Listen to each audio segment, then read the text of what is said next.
braços. Então ela trazia ali um filho que ele tinha colocado nos braços da mãe e provavelmente abandonou, né? Sem nenhuma ajuda, nada. Aí, mais para frente, lutar heroicamente por manter o filhinho à custa de serviço honesto, mas adoecera sem qualquer proteção. E ali estava implorando por socorro. Ela estava na porta dele implorando por socorro. Se pudesse, pouparia a vida ao filho ainda a humilhação de conhecer o pai. Então, mesmo ela indo lá buscar ajuda, que provavelmente seria a última saída que ela teria naquele momento, né, buscar ajuda, ela até fala, se eu pudesse, tivesse outra oportunidade, eu pouparia a criança, o meu filho, de conhecer um homem tão desalmado que nem você, né? E ela falava que o menino tinha uma tuberculose, né? Ela passava por problemas financeiros sérios. Eu estava lendo o que estava escrito ali, gente. Ela falava que ele tinha tuberculose e passava por problemas financeiros sérios. Domênico ouviu tudo ali, tudo aquilo, né? E ainda assim chamou os serviçais para soltar um cachorro em cima deles, né? Soltou um cão bravo em cima deles, né? Então mostrava mais ainda o tipo de pessoa que ela estava convivendo, né? Aí ele fala assim que forçando eles a fugir, a criança no último degrau de anemia morre sem recurso e a mãe infeliz desencarna em pavilhão da indigência, com o sinistro desejo de vingar-se de vós de qualquer modo. Então é mais uma pessoa, mais um espírito que Domênico deixa pelo caminho com um espírito, com um sentimento de ódio contra ele, de que ela desencarna e mesmo assim quer perseguir ele, né? Então, assim, são coisas que ele veio trazendo, acumulando, e agora no desencarne, tudo aquilo está exposto, todas aquelas cobranças está exposto para ele. Por isso ele não consegue se livrar desse peso que é estar desencarnado. Interrompera-se Luciana novamente, como para fixar minúcias apenas visíveis aos seus olhos. Eu achei interessante ele citar essa frase aqui, ó. Para fixar minúcias apenas visíveis ao seu olhar. Então a gente acha assim, que a gente vai desencarnar e todo o nosso passado vai estar exposto, a livre aberto, para quem quiser observar. E André Luiz nos mostra que não é bem assim que acontece. Nós vamos estar em contato com o nosso passado, sim, com os nossos credores, com as pessoas que nós prejudicamos em vida, né? Tanto aqui quanto em outras reencarnações. Isso vai acontecer. Mas esse passado não está como se fosse uma telinha do nosso lado mostrando, estou mostrando um filminho de que você foi. É necessário trabalhadores com a capacidade, com a ferramenta da Luciana, que é uma clarividente, também no mundo espiritual, para conseguir entrar e ver esse passado, né? E isso eu acho assim, que seria uma coisa até mais justa, né? Porque a gente desencarnar não significa que todo mundo pode ver nossos erros, não é assim que funciona. André Luiz fala, essas cenas, as histórias passadas de Domênico, estava visível aos olhos da Luciana, que era uma trabalhadora clarividente que estava trabalhando com assistência do Domênico, né? Assim como nós aqui também na Casa Espírita, né? Nós não sentamos na mesa e começamos a ver o que as pessoas fazem, né? A gente já falou sobre isso, né? Clarividência, né? A gente não consegue clarividência se a gente não tiver com a alma emancipada. Então a gente necessita dos amigos espirituais no trabalho, nos auxiliando a ver essas coisas, né? E só coisas que são pertinentes ao trabalho, né? Não é mostrado todo o passado da pessoa para a gente poder ficar folheando como se fosse um livro. Eu vou ver o que fulano foi na outra vida. Deixa eu ver. Quais foram as pessoas que eles magoaram. Não é isso. O trabalho é um trabalho sério, que você vai mostrar, no caso aqui, Luciana está pegando nos pontos para poder despertar Domênico, para que ele se desperte para os seus erros, para que ele enxergue aonde foi que ele errou, por que ele está naquela situação nesse momento. Entendeu? É assim o nosso trabalho na Casa Espírita também. Nós não estamos lá para fuxicar a vida dos nossos assistidos e nem no plano espiritual. Nós estamos lá uma assistência espiritual e vai ser mostrado apenas aquilo que é pertinente, é necessário para a gente conseguir caminhar nesse trabalho. Então, assim, não vamos ficar tentando achar, tentando ver, tentando sentir coisas que a espiritualidade não acha necessário. Então, é só aquilo que é necessário para aquele momento, para o nosso trabalho. Quem levantou a mão? O Ives. Oiê. Oi, tá me ouvindo agora, Alessandra? Tô, hoje eu Então tô. tá bom, outro computador. É interessante isso dessa visão da clarividência desencarnados, quando a gente lembra do capítulo, eu não lembro o capítulo, mas é o livro Os Mensageiros, quando o André Luiz e o Vicente estavam se preparando para vir de nosso lar para a crosta, para os trabalhos aqui da crosta terrestre. Então, lá no nosso lar, eles dois foram encaminhados para um serviço de abrir o campo mental, né, de a É. vidência deles, de conseguir entrar no mental do assistido, porque eles já tinham adquirido o mérito para isso, eles estavam no caminho certo, de muita caridade, retidão, seriedade, respeito, amor ao próximo, então eles adquiriram o mérito de irem para essa câmara. Aí eles se prepararam, passaram a noite em oração. Foi algo muito assim elevado, foi muito, digamos, feito em cima de muito equilíbrio de cada um. E lá eles sofreram um processo de magnetização. Acho que os responsáveis colocaram a mão sobre a cabeça deles e aí ampliaram a capacidade de entrar nos casos dos assistidos, né? Então a gente vê que isso vai aumentando de acordo também com a evolução moral de cada um, de como está sendo conduzido a sua vida, as atividades, qual o objetivo que essas pessoas vão ter ao ter essa abertura, né? E foi uma coisa incrível, assim, a forma que ele utilizou isso depois, né? Ou seja, teve toda, Sim. digamos, a pesquisa no interior dele, do íntimo deles, para poder fazer isso, né? E assim também, né, Ivens, é a nossa mediunidade, né? Quanto mais você trabalha o lado moral, o seu lado moral, mais as coisas vão despertando no campo mediúnico, né? Lógico, nós temos médiuns com facilidades mediúnicas, com capacidades mediúnicas, que não têm a moral tão elevada assim. Sim, são ferramentas que ele adquiriu em vidas passadas, tá? Nós não adquirimos coisas assim do nada. Ele foi galgando degraus até chegar hoje nas ferramentas que tem mediunicamente, tá? Mas quanto mais a gente evoluir moralmente, mais a nossa mediunidade vai estar voltada para o bem, né? Menos a gente vai querer ficar curioso. E quando a gente, eu principalmente que faço, sou facilitadora do curso de iniciantes, a gente vê muitas pessoas preocupadas com os fenômenos, né? Toda hora tem uma pergunta de alguma coisa que acontece em câmera, como que acontece, como que isso se, como que faz as incorporações. As pessoas têm interesse nesses fenômenos, né? E a gente percebe aqui que isso é um trabalho muito sério, né? Você conseguir entrar num campo mental de alguém para enxergar o que a pessoa fez no passado, para achar a raiz de um problema do passado, é uma coisa muito séria.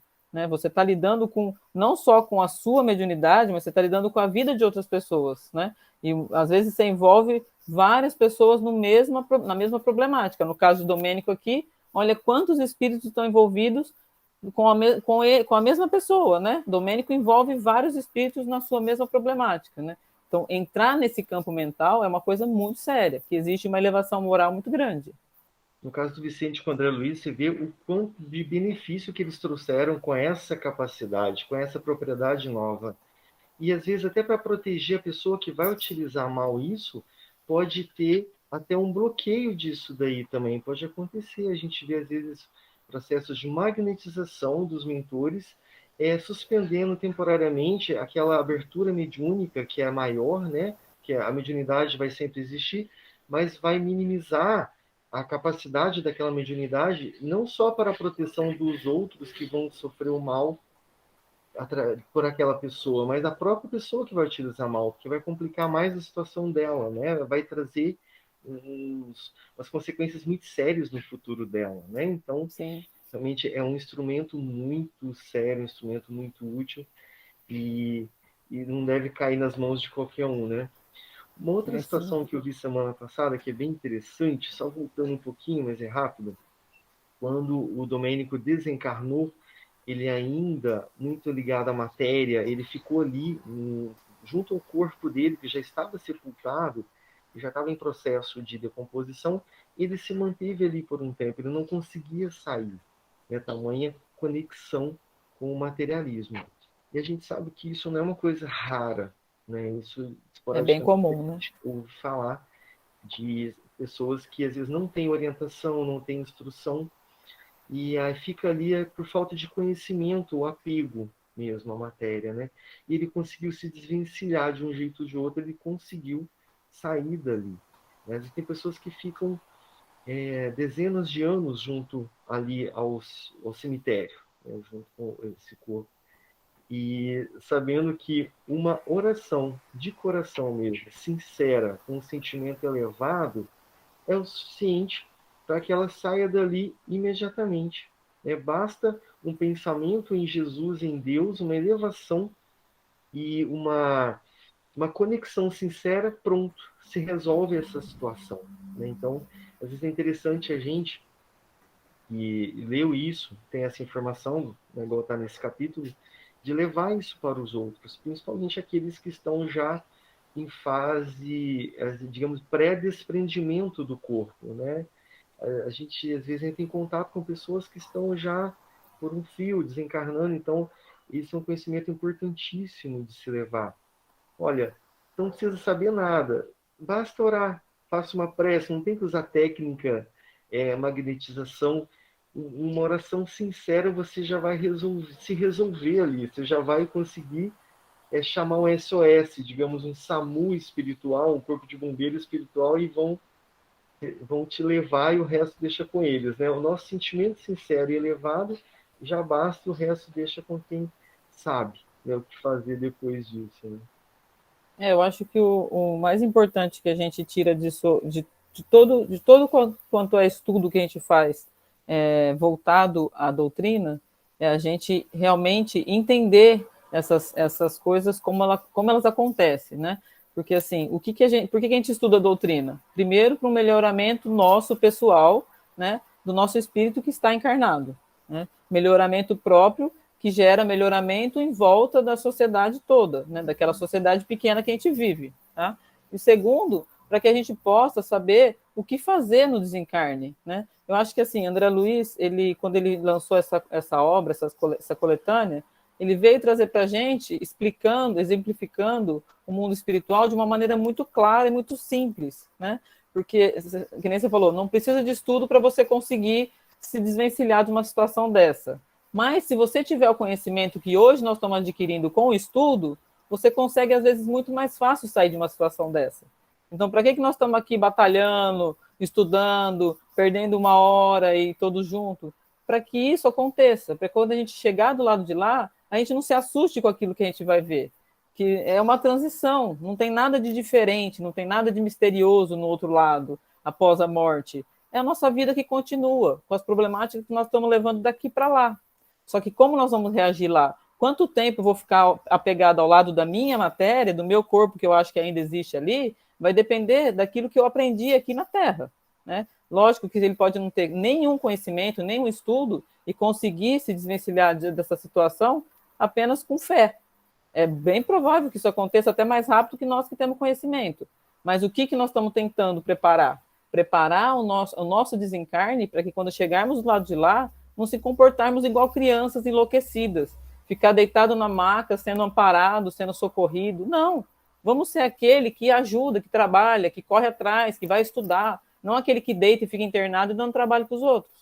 Entendeu? Então eu falo sempre para meus alunos do primeiro ano, o meu objetivo com vocês aqui é que vocês entendam que quando chegar do lado de lá, vocês enxerguem esse mundo espiritual, que é claro e nítido na visão de André Luiz, ele deixa isso para a gente bem claro, que não existe nada de mistério, é tudo igual, nós somos uma passagem de um mundo para o outro, e que quando você chegar lá, você não fique deitadinho, dando trabalho para os outros, você seja aquele espírita que levante, vai arregaçar as mangas e vai procurar trabalho, vai procurar ajudar alguém, entendeu? Para que a nossa vida aqui na Terra faça mesmo valer a pena tudo aquilo que nós estudamos, tudo aquilo que nós estamos adquirindo de conhecimento.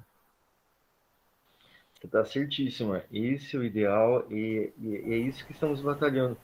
Agora, eu quis dizer numa situação, às vezes, emergencial, né? Que a gente entra em contato, às vezes, com alguém que está ali, né, nos últimos dias e não dá tempo mais de grandes conhecimentos. Então, ou seja, vamos entrar na situação emergencial, a fé e a oração e o pensamento, ou seja, saber pedir ajuda.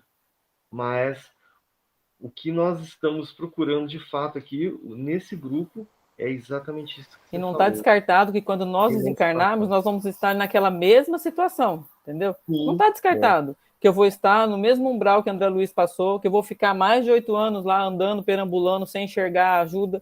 Essas coisas não estão fora da nossa história, não estão fora do nosso alcance de acontecer.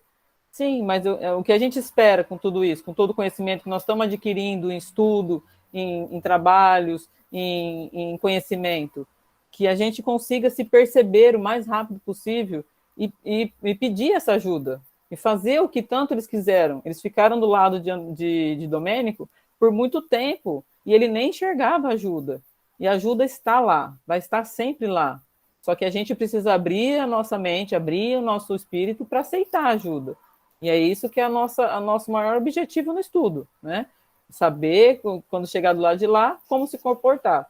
E aqui na Terra, como se comportar para chegar do lado de lá e ter algum benefício.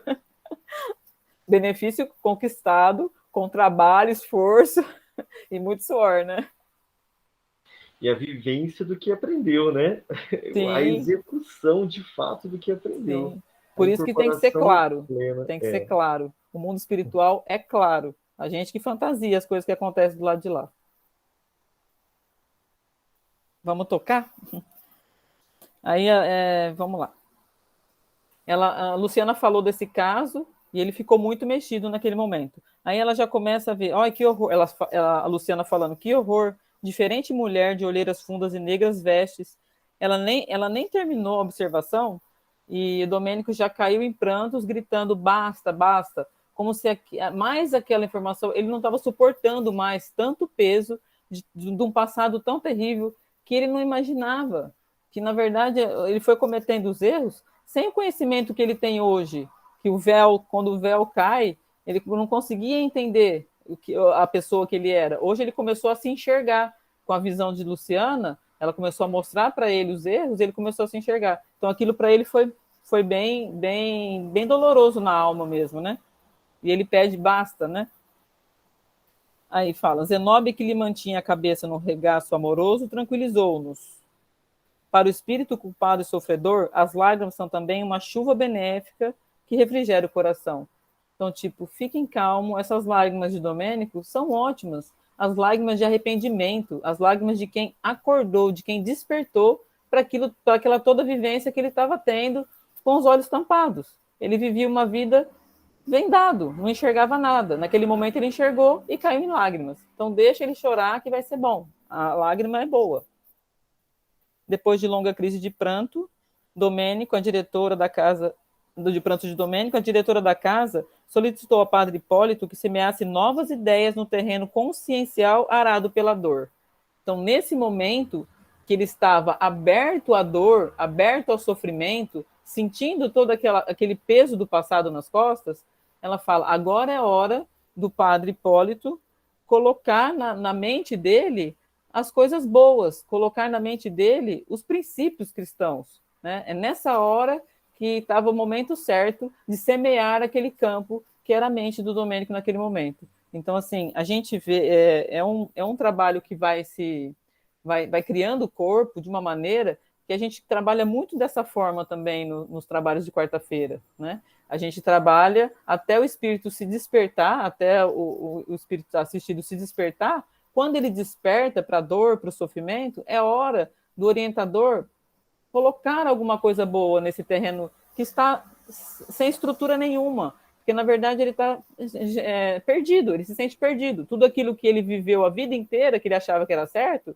ele sente que ele está muito perdido. O que eu fiz? Que tipo de gente sou eu? Nessa hora é hora de você trazer coisas boas, botar fé, princípios cristãos, falar de Jesus, para arar mesmo esse terreno que está sem saber onde vai. Irmão Domênico, o Senhor misericordioso ouviu-nos a rogativa. Desejas efetivamente a redenção? O padre Hipólito pergunta para ele: você deseja realmente a redenção? Só que naquele momento, Domênico ainda tinha muito do orgulho exacerbado, muito da visão do que estava acontecendo no passado dele. Então ele não conseguia ainda entender essa redenção que o padre pedia para ele, né? A única coisa que ele perguntou, ele fala assim: existe então a justiça divina anotando-nos as faltas? Há cadastro tão minucioso para os mais secretos feitos do espírito? Olha o interesse dele. né? Eu falo, nossa, eu não imaginava que existia um cadastro que falava tudo que eu fiz de errado em outras existências, né? Quer falar, Camila? Eu quero, só que eu tô sem fone, não sei se você consegue me escutar bem. Consigo. Tá. Eu queria voltar um pouco, deixa eu ver se eu acho aqui, peraí. Hum, tá. Que aqui, onde eles falam que ele se abriu para dor, tal, e aí eles gostariam que o antigo padre, que o padre, né, fosse reconduzido à esfera da crosta no processo inicial de reencarnação futura. Aí que eu, na verdade, eu lembrei lá dos capítulos anteriores que a intenção já é para ele passar para o processo de reencarnação. E eu fiquei até um pouco surpresa, fiquei pensando, falei, nossa, assim tão rápido, assim, ele, não sei, ainda não tô, eu tô acompanhando capítulo por capítulo, mas pelo que eu estou entendendo, é, é mais um processo mesmo dele, vamos dizer assim, acordar, despertar esse tudo que ele fez e se recompor como um ser espiritual para já passar pelo processo de reencarnação. É isso? Eu acredito que ele quis dizer aqui, né? Não é que ele já vai reencarnar, não sei se é uma reencarnação compulsória, ele não cita isso, né? Ele Uhum. vai entrar no processo, que tem um processo longo, né? O processo de reencarnação, né? Ele vai entrar no Uhum. processo, vai passar por entrevista, tem várias coisas até ele reencarnar, né? Mas naquele Entendi. momento que ele se descobriu, eles orientam sim a ele ir para a crosta e para poder passar pelo processo. Tá bom. Pode falar, Ju. Então, eu também marquei essa parte que me chamou bastante atenção.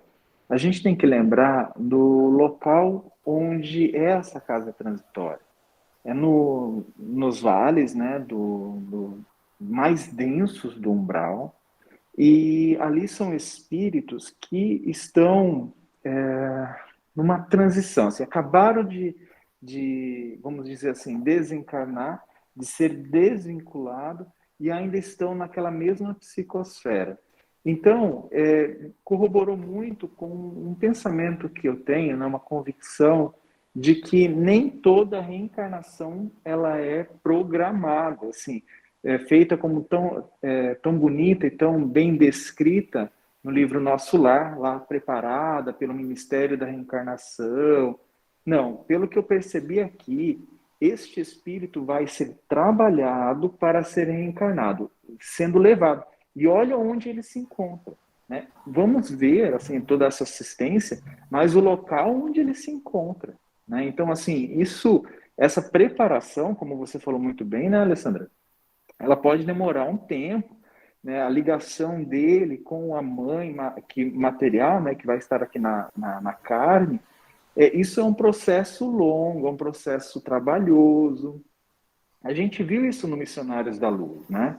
Então, tudo isso é muito exaustivo. Aqui é o primeiro passo, né? Às vezes a gente recebe, assim, esse tipo de acontecimento nas nossas câmaras na casa espírita. E os mentores, eles falam, olha, é o momento de se preparar porque você vai voltar para a Terra, né? Você vai voltar para a carne. Muitos entram em desespero mesmo, porque eles achavam que não precisariam mais disso, que isso é muito difícil para eles, e da mesma forma eu vejo na descrição dessa história. Né? É muito trabalhoso, mas esse é o primeiro passo, né? Principalmente para o reajuste. Talvez ele não encontre esses personagens, como a gente vê aqui na descrição da história, são muitos, e são casos graves. Né? Então, talvez ele não esteja preparado para resgatar isso nessa encarnação que ele vai estar voltando, porque tem tanta coisa no campo mental, no campo espiritual dele, no perispírito, que vai ser bem difícil ele conseguir trabalhar tudo isso de imediato. Talvez tenha que reconstruir perispírito, reconstruir a questão mental dele, né? Porque em muitos momentos aqui a Luciana ela percebe essas emanações mentais ao redor dele, né? Não só entidades, como ela descreveu aqui, né? Entidades negras, sombras ao redor dele, mas emanações mentais mesmo que estão em todo o campo ao redor dele, né? Isso eu achei bastante interessante. Eu acredito também, Ju, que as pessoas essas reencarnações mais compulsórias, assim, que a gente fala que não tem muita programação, que a pessoa já desencarna e já vai logo para reencarne, é mais suscetível de acontecer nessas pessoas que estão nessa crosta mesmo, né, nesse lugar, entendeu? Porque ali é meio que assim, você não consegue despertar o espírito eterno para a realidade. Tanto é que é o trabalho deles com ele, né? É o trabalho de Luciana trazendo toda aquela problemática dele, tentando despertar ele há tanto tempo, né? Então, você talvez não consiga esse trabalho, se você tirá-lo dali para internar, para colocar no hospital, talvez você não consiga tantos benefícios como você conseguiria se você mandasse ele para uma reencarnação, entendeu? Para que ele conseguisse aprender um pouco mais na vivência. Como o Ju falou, não tá dizendo que ele vai encontrar esses personagens. Um ou outro pode ser, mas não está dizendo que ele vai reencarnar e encontrar. Mas o que ele precisa aprender, ele pregou a palavra que ele achava que era a palavra de Deus de uma forma totalmente errada. Ele precisa semear essas palavras, precisa aprender essas palavras e realmente trazer a palavra, né? Porque a gente sabe, né, quando a gente fala em igrejas, né, Paulo de Tarso fundou tantas igrejas, né, e foi um espírito iluminadíssimo. Nós fomos corrompendo essas igrejas ao longo dos anos, até chegar em situações que a gente está vendo o Domênico nesse momento. Talvez o que a reencarnação vai trazer para ele é o quê? Uma oportunidade dele trazer essa igreja de Jesus dentro das pessoas, trazer isso para as pessoas. Mas isso é tudo uma suposição, né, que a gente está fazendo, que eles não citam assim exatamente o que vai acontecer. Acho que alguém quer falar? O Ivens? Quem levantou a mão? Fui eu. Foi eu, Lê, que levantei a mão. Ah, tá. Mas eu ia falar o que o Juliano já falou, né? Sobre a reencarnação. Então, não preciso levantar, não preciso falar mais Tá nada, bom. porque o Jesus já falou. Então tá, vamos seguir. Tem outra mão levantada, Alessandra. Tem, é que A no caso minha. espírita eu fico mais louca que tudo, gente. Fala aí. E semana passada me chamou a atenção com relação ao que a Camila falou hoje, que ele estava em observação. A Zenóbia estava observando ele já há algum tempo. E ele estava bem resistente a qualquer mudança de mentalização que ele fazia ali, da culpa dos outros sobre ele. Todos eram culpados, menos ele. Ele foi enganado, ele foi persuadido, iludido. Então ele fixou a mente nisso. Então ninguém fez muita coisa até então. Estava esperando ainda algum brotamento de humildade nele, algum fio de pensamento dele que colocasse em xeque esse vitimismo que ele entrou. Então ele começou a passar através das dores que ele sofria, as dores morais, as sombras internas, gerou muito sofrimento. E isso trouxe um certo amadurecimento, então abriu uma fresta bem pequena nessa questão do orgulho dele. Foi onde eles conseguiram utilizar essa fresta para iluminar ali com a luz do esclarecimento, aqui da Luciana, do outro padre, né? Então, aí eles viram que tinha uma chance de abordar e que ele caísse em si da realidade. E foi o que foi feito aí, né? Então já estava meio que sabendo que poderia dar grandes chances de dar certo tudo isso, e a partir disso daí é onde ele tem a possibilidade de se reencarnar, porque não adianta encarnar ele naquela situação que ele estava, tão fechado ainda para o aconselhamento, o reconhecimento de si, o autoconhecimento, e ver a realidade de tudo que aconteceu. Ele, naquela fantasia do orgulho, não ia adiantar, ele fica hermético, né? Então, aí, quando ele baixou um pouco a guarda, é agora que a gente entra, é agora que ele se arrependeu, viu a realidade, viu quem ele é mesmo, reconheceu os erros dele, aí através desse remédio que é o arrependimento, né? Então ele consegue reencarnar e de uma forma que vai ser útil para ele de fato. Ele vai poder aproveitar. A sensibilidade deles também no reconhecimento das lágrimas dele. As lágrimas, ela pode ter várias causas, vários nomes, vários sentimentos, né? Então, as lágrimas dele era de arrependimento que lavava a culpa. Então, eles conseguiram perceber, deixa que essa lágrima é a boa, não é a lágrima ruim, de autodestruição. Eles detectaram isso. Então, essa é a que a gente tem que deixar. Esse bom senso eu achei bem interessante. E então, a gente percebe que a reencarnação ela tem que estar com algum embasamento, algum objetivo, algum propósito, né? Eu até concordo, Ivens. Eu acho assim, eu não entrei no mérito da reencarnação, por quê? Porque eu acho que assim, reencarnar é muito de caso a caso. A gente sabe que também que esse é um caso que nós estamos vendo, né? A gente sabe que existem as reencarnações que a pessoa sem preparo nenhum volta para a Terra porque necessita dessa reencarnação, entendeu? A gente sabe que outros são trabalhados para isso. Então, assim, falar de reencarnação é muito amplo, né? Assim, porque a gente começa a gente está falando da reencarnação dele, supondo que isso é o que a gente... Supondo que estava acontecendo isso, que ele estava preparado para aquele momento. Mas a gente sabe que existe a reencarnação compulsória, que o espírito não está preparado para nada, não está aberto para nada e reencarna do mesmo jeito, né? Então, assim, reencarnação é muito particular, né? Eu acho que é de indivíduo para indivíduo. Cada um tem o seu momento, né? E eu acho que é tudo estudado na espiritualidade, né? Por isso que eu não entrei falando da reencarnação dele, tá? Especificamente. Porque eu acho que não é uma coisa que está, assim, tão evidente para nós no capítulo.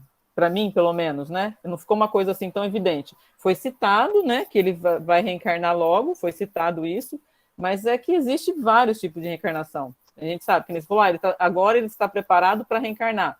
Mas nem sempre é assim, né? A gente sabe que nem sempre é assim. Tem pessoas que reencarnam sem preparo nenhum, entendeu? Que precisam da reencarnação. Então é uma outra brecha que a gente teria que comentar, né? Falar só sobre a reencarnação, as suas causas e as suas consequências, né? Acredito eu. Né? Dentro da questão que a Camila trouxe, então, essa abordagem nesse instante dele foi a essa abertura que ele deu, que vai ser concomitante ao efeito cascata de chegar à reencarnação citada no livro, né? Sim. Então, nesse aspecto, a gente vê um começo, meio um fim, um fio da meada, uma introdução Sim. E uma conclusão. Agora, toda reencarnação tem um propósito, né? Toda reencarnação tem um porquê. Né? Ela, digamos, não cabe a nós aqui sorte ou azar, julgar. Né? Digamos assim, não é um simples jogo. Né? Ela tem Todos têm um planejamento, né? Que não pode não ser aquele planejamento que o Ju falou, mas é planejado pela espiritualidade. Vai ter ali as suas oportunidades, vai ter os acompanhamentos, a pessoa vai estar sendo olhada de alguma forma, mesmo que não mexa com a pessoa ainda naquele instante, que ela não está pronta, mas ela vai estar sempre sendo olhada, visitada por ex-familiares, espíritos afins, ou mesmo mentores que se propõem a ajudar sem olhar quem, né? Então, digamos, esse propósito, ele existe em todas as encarnações, esse olhar, esse amparo, essa bênção. Como Jesus falou, se existir uma ovelha, ainda, somente uma ovelha nesse planeta, aqui terá um pastor somente para essa ovelha. Então, e assim acontece com as reencarnações. Mesmo com a pessoa sendo endurecida, a pessoa tendo ainda incontáveis formas de resistência à mudança, né? Mas existe o olhar para ela e a porta vai estar sempre aberta de cima para baixo, né? É isso aí. Pode ir, gente. Tem um monte de gente com a mãozinha levantada. Eu levantei antes. Olê, deixa eu falar aqui. É assim. Fala, amor. A respeito dessa citação aí, que ele ia ter uma reencarnação logo, né?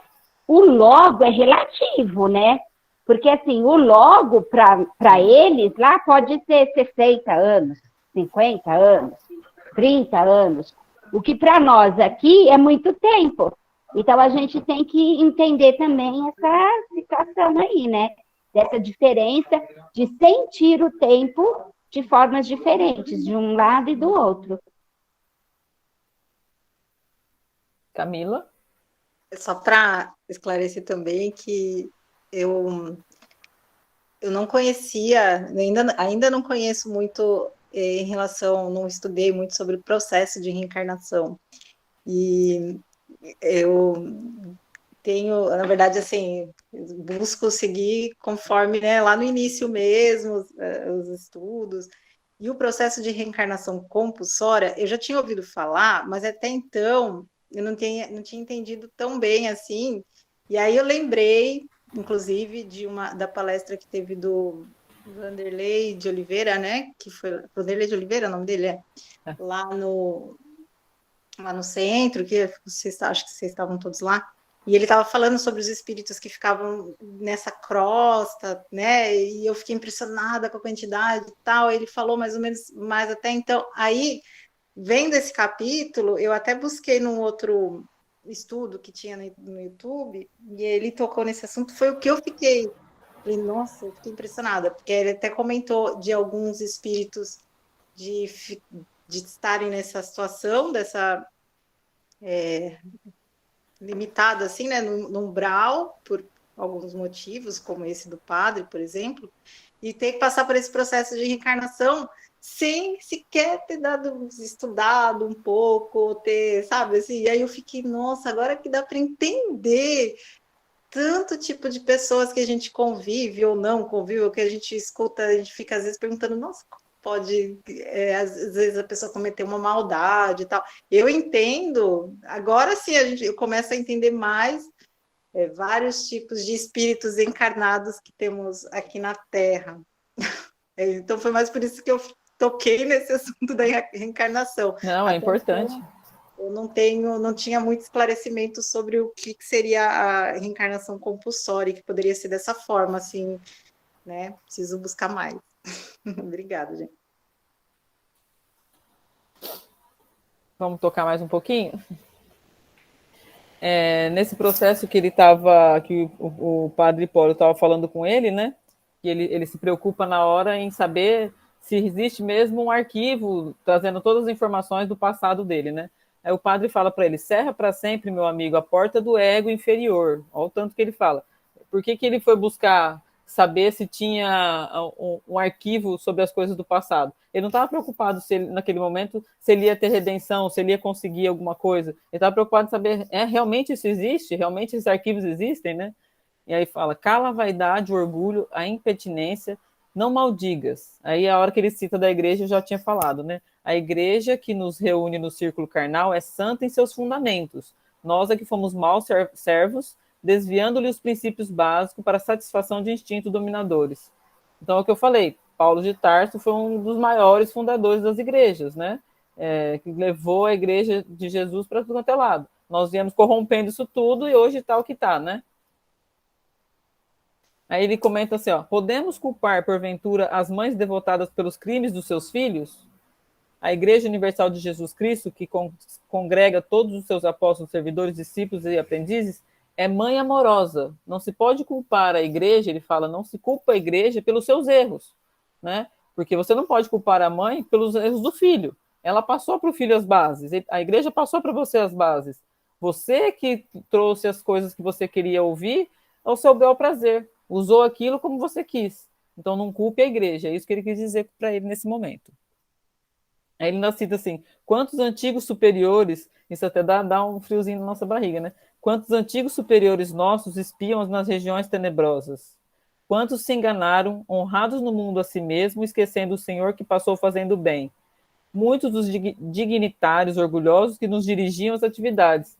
Então, muitos dos dirigentes, muitos daqueles que pregavam, estão nesses vales tenebrosos, caminhando sem sentido nenhum, porque deixaram que o orgulho falasse por si. Não levaram a palavra, não aprenderam nada. Só levaram a religião, a igreja, a palavra, para aquilo que satisfazia eles mesmos.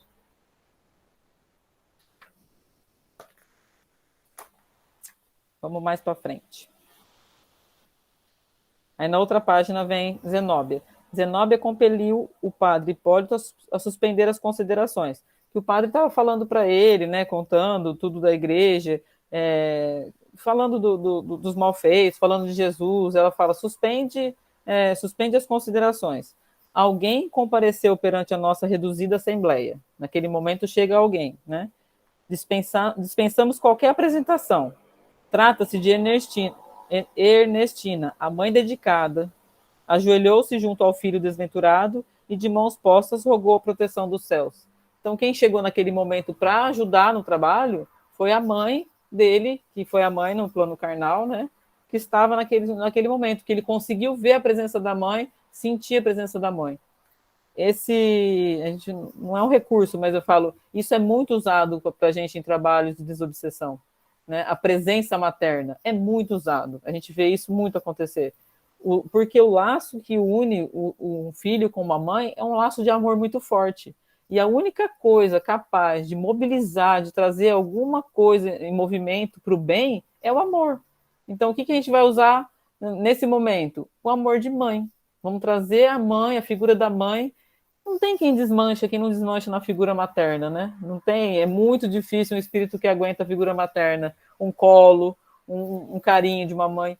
Então, é um sentimento que eles trouxeram para aquele momento para conseguir ainda mais trazer Domênico para o lado deles, assim, vamos dizer, para a realidade, para abrir mais ainda aquele coração que estava tão fechado, né?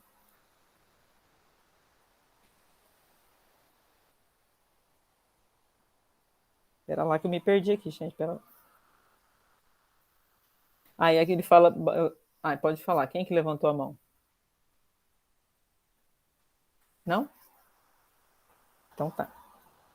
Eu achei interessante que ele fala assim, fosse pela renovação profunda daquela hora que lhe modificaria o padrão vibratório, fosse porque as forças invisíveis de ordem superior manipulavam as nossas energias conjuntas em benefício do infeliz.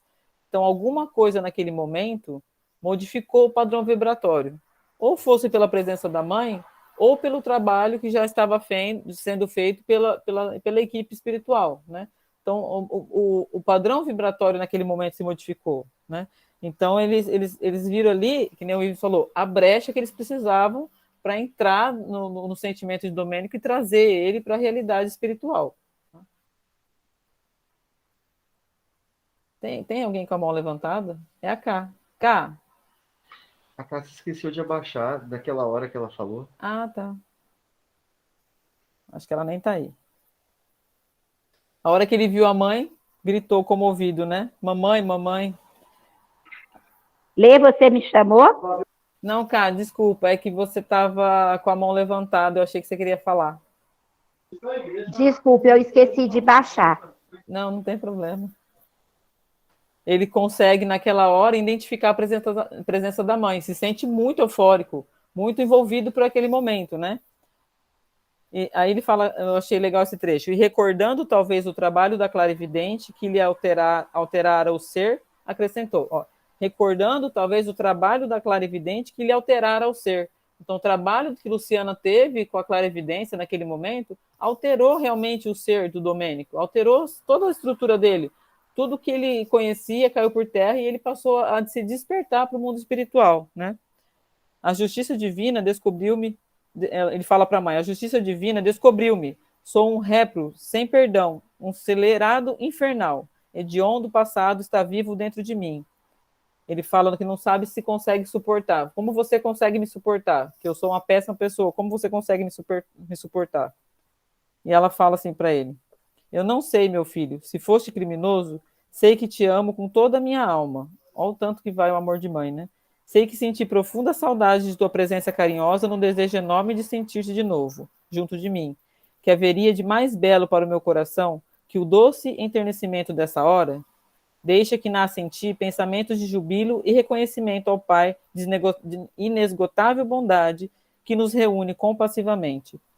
Então, a Ernestina estava muito, muito feliz naquele momento, né? E trazendo ele para essa energia que ela estava sentindo naquele momento, que é o amor mesmo, que estava envolvendo aquela situação. Ela estava trazendo ele para o lado dela, envolvendo nesse laço de amor. E, ao mesmo tempo, mostrando para ele o quanto que o pai é misericordioso. Uma pessoa que cometeu tantos erros, ele ainda fala, mãe, como você pode me amar se eu fiz tantas coisas ruins, né? Ela fala, meu filho, eu te amo de qualquer maneira, né? E não foi o seu passado, não é o seu passado que vai fazer com que eu deixe de te amar. Você precisa desse amor de mãe para se levantar, né? Quem foi? Ah, o Ivens. Pode falar aí. Ele colocava como se tivesse que ter uma explicação. O que eu achei interessante é esse fato dele fazer essa pergunta: como você me ama sabendo tudo que eu fiz? Aí ela falou: eu não sei exatamente do que você está falando. Eu acho que ele estava com um sentimento tão grande de culpa, se remoendo tanto, se martirizando tanto, ela não quis levar para ele naquele instante que ela estava sabendo de tudo, para ele não se sentir julgado, para ele receber nesse instante um amor que renovasse a energia dele, que resgatasse ele, digamos, do chão, se sentindo a pior das pessoas, para ele ter força para pensar e levantar a cabeça e receber o amor de mãe. Naquele momento extremo de dor, era o que ele precisava, não era ser mais julgado, eu te perdoo pelo que você fez, não tem importância agora o que você fez, não é isso. Simplesmente se sentir amado era o remédio daquele instante. E ela viu essa necessidade. Após se sentir amado, ele respirar fundo, ter essa condição, aí a gente vai ver outras coisas daí para frente, né? Então, esse primeiro start, esses primeiros segundos, foi isso que ela promoveu para ele, que ela ofereceu para ele. Ela teve essa empatia, essa sabedoria, sabia o que ele precisava naquele instante. Não era discutir o caso, mas primeiro sentir-se profundamente amado, um ser humano, e a partir depois que a gente vai esmiuçar melhor, né? Essa atitude dela foi muito sábia também, saber se colocar no momento certo, da forma certa. Ela sentiu realmente o que ele estava sentindo, ela percebeu, ela detectou realmente o que ele estava sentindo, ela atingiu o âmago dele, né? O amor dela por ele promoveu que ela entrasse no campo mental dele. Ela fala uma frase aqui também muito legal, né? Pode finalizar, Ives. Era isso mesmo. Eu achei que ela fala uma frase aqui muito pertinente. Eu acho que a maioria de pessoas que já deu um apoio para alguém, que está numa situação ruim, que está no fundo do poço, que a gente fala, né? Está no fundo do poço, né? Você precisa levantar alguém, né? Ela foi, assim, muito incisiva quando ela disse: todos tivemos pedras e espinhos na longa estrada da redenção. Muitas vezes caímos. Entretanto, a mão invisível do Senhor arrebatou-nos misericordiosa do mergulho na lama ou das furnas do abismo. Tem coragem e levanta-te intimamente para o novo dia. Eu achei perfeito, assim, sabe? Ela conseguiu traduzir o que a gente falaria para um filho naquele momento, sabe? Você fala, levanta, acredita em Deus, acredita no Pai maior, tenha fé, e vamos caminhar, independente de tudo aquilo que passou, independente do seu passado, né? Nós não estamos aqui julgando isso, né? O Ivens falou, ela soube se colocar nesse momento como mãe, né? Por isso foi trazida pela espiritualidade até ali, né? Lógico, não é todas as mães que vão ser trazidas? Não são. A gente sabe que essa não é a realidade, né? Mas naquele momento, naquele caso, era muito pertinente a presença da mãe. Eles sabiam exatamente que a mãe conseguiria entrar no sentimento dele dessa forma que ela entrou. Ela não foi direto ao assunto, né? Ela falou, eu te amo, você é muito amado, e Deus te perdoa acima de tudo, e você é uma pessoa também de Deus.